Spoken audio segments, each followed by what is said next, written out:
Okay, let's try this again. This is lasagna, and this is African salad. This is chebujen, and this is white soup. This is chapati, and this is plantain chips. Now tell me again, do you notice the difference? Okay, I'll walk you through this time, okay? Just stay with me. I'm going somewhere with this. Just stay with me. Now, lasagna is Italian and it stays that way. Anywhere you go in the world, New York, London, Johannesburg, it's still called lasagna. No one tries to rename it and no one calls it layered noodle bake. No. Now, this is abacha, but to make it sound Western or palatable to foreigners, we rename it and call it African salad. You see? Because by so doing, this delicious dish loses its indigenous Igbo identity to a continental identity, African salad, as if Africa is monolithic. Instead of calling this ofesala, we call it white soup. Instead of calling this ikbekere, we call it plantain chips. Now, I need you to understand that this isn't just about food. It's about what we have been conditioned to do, rename ourselves to be accepted. Now, I made a similar video a couple of days ago, and I honestly thought it was just a small reminder. But what I didn't expect was the hostility it would attract. A harmless video, a cultural reflection, and yet it ruffled some feathers. Some people responded with thoughtful disagreement, which I really appreciate, which is fine. Truly, I appreciated them.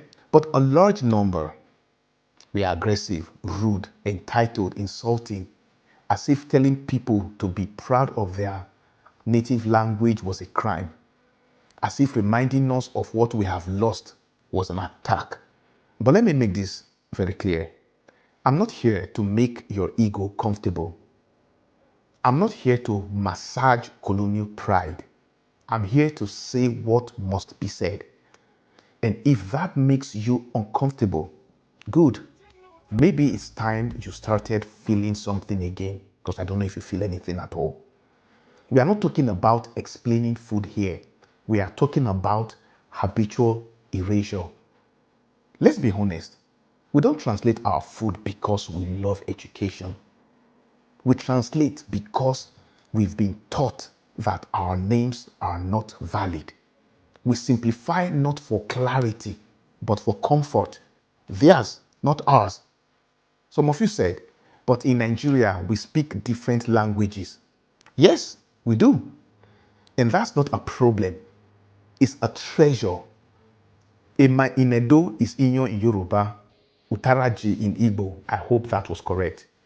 Sakwara in Hausa, and that's okay. If I'm Edo, I say Ema. If you are Yoruba, you say Inyo. Simple. That's not confusion. That's culture. You don't need a national conference to unify your soul. Call it what your grandmother called it. That's your inheritance. Just check the comments. Check the comments. One even wrote, so make I call Akamu so that my son go ask me why they speak another man language. You see how deep the colonial mentality runs? Diversity isn't the issue. Our mentality about diversity is. This one even said Africa is cursed. Yet 2 out of the 3 names they publicly identify with, John and Ramsey, are not even African. Now let's talk about India. They have more linguistic and ethnic diversity than most African countries. Yet they still say roti, naan, chapati with pride. Same type of food, different regions, different languages, different names. And guess what? Nobody tells them to rename it. They speak English in school. The world respects their variety. They don't water it down. They serve it raw, and the world accepts. They don't call it flatbread. They call it roti, naan, chapati, puri, paratha. You learn it or you stay hungry. Same in Cameroon. They speak French and English officially with over 200 indigenous languages, but you still hear ndolé, ero, miondon in restaurants and markets. They don't apologize for who they are. In Uganda, you hear matoke. You've seen matoke, that green banana, right? In Senegal, you hear chebujen, you hear mafe, you hear yassa.